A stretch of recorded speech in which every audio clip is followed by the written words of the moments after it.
Hello everyone, तो कैसे हैं आप लोग। आज है हमारा सॉल्यूशन यूनिट का लेक्चर 5। तो चलिए शुरू करते हैं आपके अपने केमिकल के अंदाज में। तो हमारा सबसे पहला टॉपिक क्या है? हमारा सबसे पहला टॉपिक है हेनरी लॉ। हेनरी लॉ क्या होता है? देखो मैं सिंपल शब्दों में बताता हूँ हेनरी लॉ कैसे आया। मान लेते हैं हमारे पास में क्या है, बीकर है। ये मैंने बना लिया एक बीकर के अंदर मैंने क्या डाल दिया, बीकर के अंदर मैंने डाल दिया लिक्विड, और लिक्विड के ऊपर मैंने क्या कर दिया, ये मैंने कुछ गैस के पार्टिकल्स बना दिए। ये क्या है हमारे पास में, गैस है, और ये क्या है हमारे पास में, लिक्विड है। और लिक्विड गैस के ऊपर मैं क्या करूँ, मैंने एक पिस्टन लगा दिया, और पिस्टन से मैं क्या कर रहा हूँ, उसके ऊपर कुछ ना कुछ मैं प्रेशर अप्लाई कर रहा हूँ इस तरीके से। तो ये क्या हो गया, ये मेरे पास में पिस्टन हो गया, पिस्टन। और ये क्या है, अब मैं क्या कर रहा हूँ, इसको मतलब अगर मैं दबाने की कोशिश करूँ तो ये जो गैस के पार्टिकल हैं ये क्या करेंगे, ये इसके अंदर डिजोल्व होने शुरू हो जाएंगे, डिजोल्व होने शुरू हो जाएंगे। तो किस तरीके से इसका डायग्राम बन जाएगा, इस तरीके से। देखो ये गैस के पार्टिकल क्या हो गए, इस लिक्विड के अंदर डिजोल्व हो गए, और ये क्या आ गया हमारे पास में, पिस्टन आ गया। ठीक है, तो क्या कहता है हेनरी लॉ? हेनरी लॉ कहता है कि जो गैस के पार्टिकल जो लिक्विड सरफेस के ऊपर हैं, उनके ऊपर जितना प्रेशर अप्लाई होगा, इनकी सॉल्युबिलिटी क्या हो जाएगी, जो गैस के पार्टिकल हैं उतनी ही ज्यादा हो जाएगी। तो इसको स्टेट कैसे करेंगे? It states that mole fraction of gases, कि जितने भी गैस के पार्टिकल हैं या कितनी भी गैस की अमाउंट है वो डिसॉल्व होगी किसके अंदर, लिक्विड के अंदर। डिसॉल्व इनटू लिक्विड वो किसके डायरेक्टली प्रोपोर्शनल होगी, to the partial pressure of gas, कि मतलब जितना प्रेशर उसके ऊपर अप्लाई किया जाएगा उतनी ही ज्यादा गैस के पार्टिकल क्या हो जाएंगे, उसके अंदर डिसॉल्व हो जाएंगे। यही क्या कहलाता है, यही आपका हेनरी लॉ कहलाता है। तो इसको आप मैथमेटिकली कैसे लिख सकते हैं, मोल फ्रैक्शन को हम डिनोट करते हैं जाई के द्वारा। तो जो मोल फ्रैक्शन ऑफ गैसेस हैं वो डायरेक्टली प्रोपोर्शनल होंगे किसके, पार्शियल प्रेशर ऑफ गैसेस। ये क्या है, ये है आपका mole fraction of gases, mole fraction of gases. और ये क्या है आपका, ये है पार्शियल प्रेशर ऑफ गैस, कि जितना ज्यादा उसके ऊपर आपने पार्शियल प्रेशर लगाया है, partial pressure of gas on liquid surface. ये क्या है, ये है आपका प्रोपोर्शनलिटी कांस्टेंट। जब आप इसे हटाते हैं तो क्या लग जाता है, यहां पे लग जाता है KH is equal to P। तो ये जो KH होता है, KH क्या होता है, KH होता है आपका हेनरी कांस्टेंट। यहां पे लिख देते हैं हम हेनरी कांस्टेंट। ये किस पे डिपेंड करता है, जो हेनरी कांस्टेंट की जो वैल्यू होती है वो गैस टू गैस नेचर पे डिपेंड करती है। मान लेते हैं कार्बन डाइऑक्साइड की जो KH की वैल्यू होती है वो अलग होगी आपकी, हाइड्रोजन गैस की वैल्यू अलग होगी। तो आप यहाँ पे लिख सकते हैं KH के बारे में, it's value depend upon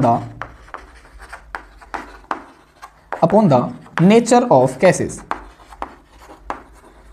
second point आप क्या कह सकते हैं कि जो KH जो हेनरी कांस्टेंट होता है वो डायरेक्टली प्रोपोर्शनल होता है टेम्परेचर के। तो यानी अगर आप टेम्परेचर इंक्रीज कर रहे हैं तो हेनरी कांस्टेंट की वैल्यू भी क्या हो जाएगी, इंक्रीज हो जाएगी। सेकंड पॉइंट आप ये याद रख सकते हैं। नेक्स्ट पॉइंट आप क्या याद रख सकते हैं, देखो यहां पे जो हमारा ये जो हेनरी कांस्टेंट है, अगर इसे हम यही रहने दें तो P के नीचे क्या आ जाएगी, आ जाएगा मोल फ्रैक्शन ऑफ गैसेस।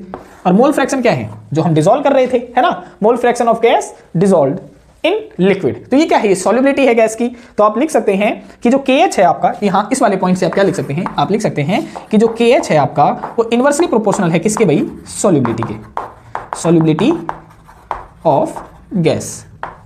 यहां से आप ये पॉइंट भी याद कर सकते हैं कि आपसे पूछ लिया जाए, फॉर एग्जांपल जैसे मैं आपसे क्वेश्चन कह दूं, क्वेश्चन है आपके पास में 3 गैसेज है A, B and C, 3 gases हैं, और इनकी क्या बता दी मैंने यहाँ पे हेनरी कांस्टेंट की वैल्यू बता दी, इसकी 10 बता दी, इसकी 20 बता दी, इसकी कितनी बता दी, इसकी 30 बता दी। और आपसे पूछ रहा है कि इनकी सॉल्युबिलिटी का ऑर्डर बताओ, इन गैसेज की सॉल्युबिलिटी ऑर्डर बताओ। तो आप क्या बताएंगे, देखो सॉल्युबिलिटी क्या है, इनवर्सली प्रोपोर्शनल, यानी जैसे जैसे KH की वैल्यू इंक्रीज होगी सॉल्युबिलिटी क्या हो जाएगी, डिक्रीज होगी। तो जैसे जैसे KH की वैल्यू इंक्रीज हो रही है सॉल्युबिलिटी क्या हो रही है, इनकी डिक्रीज। तो सबसे ज्यादा सॉल्युबिलिटी किसकी होगी, गैस A की, फिर किसकी होगी, B की, फिर किसकी होगी, C की। तो इस तरीके से आपसे क्वेश्चंस पूछ सकता है इस टॉपिक के ऊपर। अब हम नेक्स्ट टॉपिक पढ़ते हैं जिसका नाम है एप्लीकेशन ऑफ हेनरी लॉ। देखो हमारा नेक्स्ट टॉपिक है application of Henry law. Henry law कहां कहां इस्तेमाल किया जाता है, देखो सबसे पहले हम इसका फॉर्मूला लिख देते हैं कि जो सॉल्युबिलिटी थी वो किसके डायरेक्टली प्रोपोर्शनल थी, वो थी पार्शियल प्रेशर ऑफ गैसेस के डायरेक्टली प्रोपोर्शनल थी, कि जितना ज्यादा प्रेशर लग रहा था सॉल्युबिलिटी उतनी ही ज्यादा हो रही थी। तो ये कहां कहां हेल्प करता है, इसकी एप्लीकेशन कहां कहां होती है। तो देखो सबसे पहली एप्लीकेशन आपने देखा होगा कि जो आपकी कोल्ड ड्रिंक्स की बॉटल्स होती हैं उन्हें बनाने में इस लॉ का बहुत ज्यादा मतलब योगदान है। आपने देखा होगा जैसे ही आप कोल्ड ड्रिंक की बॉटल खोलते हैं उसके अंदर से गैस बाहर आती है, उस गैस का नाम क्या है, उस गैस का नाम है कार्बन डाइऑक्साइड गैस। या जो बेवरेजेस वगैरह जो बॉटल वगैरह होती हैं, अल्कोहल की बॉटल होती हैं, अगर आप उन्हें खोलते हैं तो थोड़ी सी मतलब गैस फिज की आवाज आती है, वो भी क्या होती है आपकी कार्बन कार्बन डाइऑक्साइड गैस बाहर निकलती है। तो जो कार्बन डाइऑक्साइड गैस होती है उन बॉटल्स के अंदर क्या करी गई है, फिल करी गई है अंडर हाई प्रेशर। तो यही चीज तो बताता है कि जितना ज्यादा प्रेशर होगा उतनी ज्यादा क्या होगी, गैस की सॉल्युबिलिटी होगी। सेकंड चीज आप कहां देखते हैं, आप देखते हैं एक्वेटिक लाइफ के अंदर जो जीव जंतु हैं हमारे, जो मतलब समुद्र के अंदर रहते हैं, ये सांस कैसे ले पाते हैं। तो इनमें क्या होता है, जो समुद्र के अंदर जो पानी होता है उनमें ऑक्सीजन गैस डिसॉल्व होती है, और वो जो ऑक्सीजन गैस होती है वो हायर एटमॉस्फेरिक प्रेशर के दौरान क्या हो जाती है, उसके अंदर डिसॉल्व हो जाती है, जिसके कारण हमारे जो एक्वेटिक लाइफ है वो क्या कर पाते हैं, सांस लेने में सक्षम हो पाते हैं। तीसरी चीज आप कहां देख सकते हैं, जो हमारी बॉडी है उसके अंदर मतलब क्या होती है, ऑक्सीजन की सप्लाई होती है। कहां से, हायर प्रेशर से लोअर प्रेशर की तरफ ऑक्सीजन की सप्लाई करी जाती है। ये कहां से होती है, लंग्स से टिश्यूज तक इसकी सप्लाई करी जाती है। तो ये भी किसका एग्जांपल है, किसका एप्लीकेशन है, ये हेनरी लॉ की ही हमारी क्या है, एप्लीकेशन है। तो चलिए इनको हम लिख लेते हैं, मतलब किस तरीके से आप लिखते हैं। तो सबसे पहली चीज आप क्या बताते हैं, it helps in the preparation of cold drinks. Cold drinks कह लीजिए या फिर बिवरेजेस कह लीजिए, जो आपकी अल्कोहल की बोतल होती हैं उन्हें कहा जाता है बिवरेजेस। ठीक है, यहाँ पे एग्जांपल भी बता सकते हैं कि क्यों प्रिपेयर की जाती है, तो आप बताएंगे carbon dioxide gas is dissolved under high pressure. High pressure के अंदर वो क्या करी जाती हैं, डिसॉल्व करी जाती हैं। सेकंड पॉइंट आप क्या बताएंगे, सेकंड पॉइंट आप एक्वेटिक लाइफ का बता सकते हैं। आप लिखेंगे it helps in aquatic life. और क्यों कहेंगे कि एक्वेटिक लाइफ, आप एग्जांपल भी बता सकते हैं। फॉर एग्जांपल जैसे आप कह सकते हैं कि ऑक्सीजन इज डिसॉल्व्ड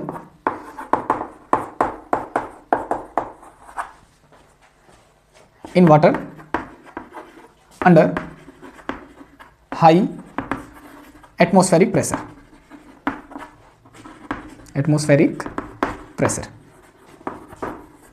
तीसरी चीज आप क्या कह सकते हैं कि आपके शरीर के अंदर जो ऑक्सीजन की सप्लाई होती है वो भी किसका एप्लीकेशन है, वो भी हेनरी लॉ की एप्लीकेशन ही है। तो आप लिख सकते हैं it helps in transportation of oxygen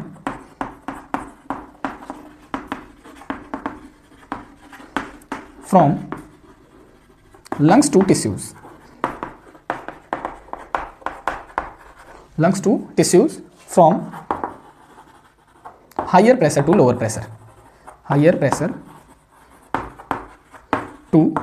pressure,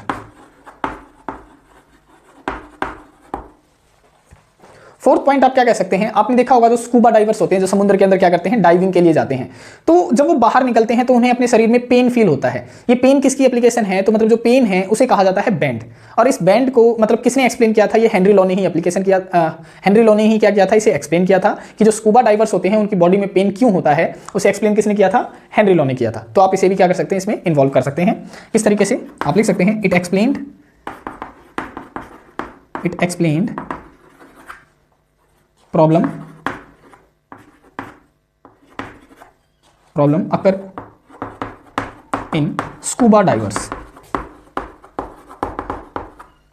और इस प्रॉब्लम को क्या कहा जाता है, इस प्रॉब्लम को कहा जाता है भाई बैंड्स।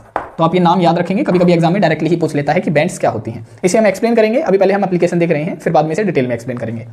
फिफ्थ पॉइंट आप क्या कह सकते हैं, अब देखेंगे कि जैसे जैसे हम जैसे मान लेते हैं कि जो मतलब पर्वतारोही होते हैं, जो पहाड़ों पर चढ़ते हैं, वो चढ़ते चढ़ते क्या करते हैं, ऑक्सीजन की मतलब उन्हें कमी महसूस होने लग जाती है कि ऑक्सीजन क्या हो रही है, कम हो रही है। तो उस दौरान क्या होती है, उन्हें वीकनेस आने लग जाती है, उनके सोचने समझने की शक्ति क्या होती है, वो कम होने लग जाती है। तो ये जो प्रॉब्लम होती है उस प्रॉब्लम को कहा जाता है एनॉक्सिया। और इसे भी किसने एक्सप्लेन किया था, इसे भी हेनरी लॉ ने ही एक्सप्लेन किया था। तो आप लिख सकते हैं इट एक्सप्लेन्ड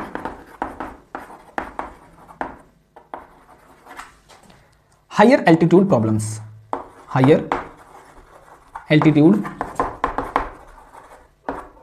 प्रॉब्लम्स। और इस प्रॉब्लम को क्या कहा जाता है, इस प्रॉब्लम को कहा जाता है एनॉक्सिया।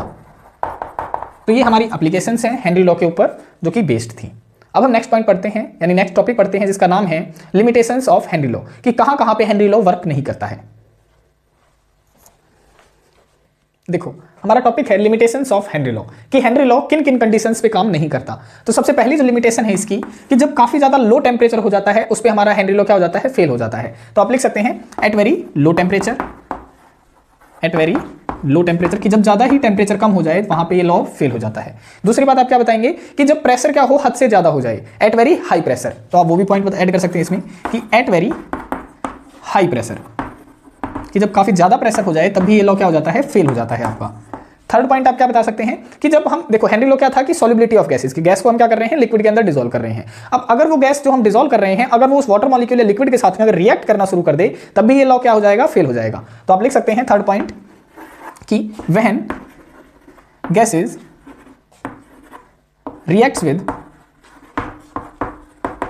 वाटर मॉलिक्यूल, कि जब गैस वाटर मॉलिक्यूल के साथ में अगर रिएक्ट करना शुरू कर देंगी तब भी ये लॉ क्या हो जाएगा, फेल हो जाएगा। चौथा पॉइंट आप क्या बता सकते हैं कि जो आपके गैसेस के जो पार्टिकल हैं जो आप उसके अंदर डिसॉल्व कर रहे हैं लिक्विड के अंदर, अगर वो लिक्विड के अंदर ही क्या हो जाएं, गैसेस से मतलब सॉल्युबल ना हो बल्कि वो खुद ही क्या हो जाएं, एसोसिएट हो जाएं या फिर वो डिसोसिएट हो जाएं, तब भी ये लॉ क्या हो जाएगा, आपका फेल हो जाएगा। तो हम फोर्थ पॉइंट में क्या लिख सकते हैं, when gases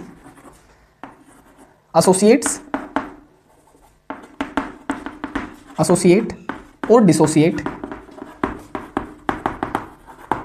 in water molecule, कि जब ये एसोसिएट और डिसोसिएट होना शुरू कर देंगे वाटर मॉलिक्यूल के अंदर तब भी क्या होगा, ये लॉ फेल हो जाएगा। अब हम एक क्वेश्चन पढ़ते हैं जो आपके एग्जाम पॉइंट ऑफ व्यू से काफी ज्यादा इंपॉर्टेंट है। उससे पहले मैं इसे एक बार साफ कर देता हूं। देखो आपका क्वेश्चन है जो कि एग्जाम पॉइंट ऑफ व्यू से काफी ज्यादा इंपॉर्टेंट है कि right A short note on following. किसके ऊपर शॉर्ट नोट है, आपका बेंड्स एंड एनोक्सिया के ऊपर। देखो बेंड्स मैंने बताया कि बेंड्स क्या होता है कि जो स्कूबा डाइवर्स होते हैं, स्कूबा डाइवर्स अपने साथ में क्या कैरी करके लेके जाते हैं, सिलेंडर, और उस सिलेंडर में क्या होती है, कुछ गैसेस का मिक्सचर होता है, उसके अंदर ऑक्सीजन, नाइट्रोजन और हीलियम गैस मिक्स होती है।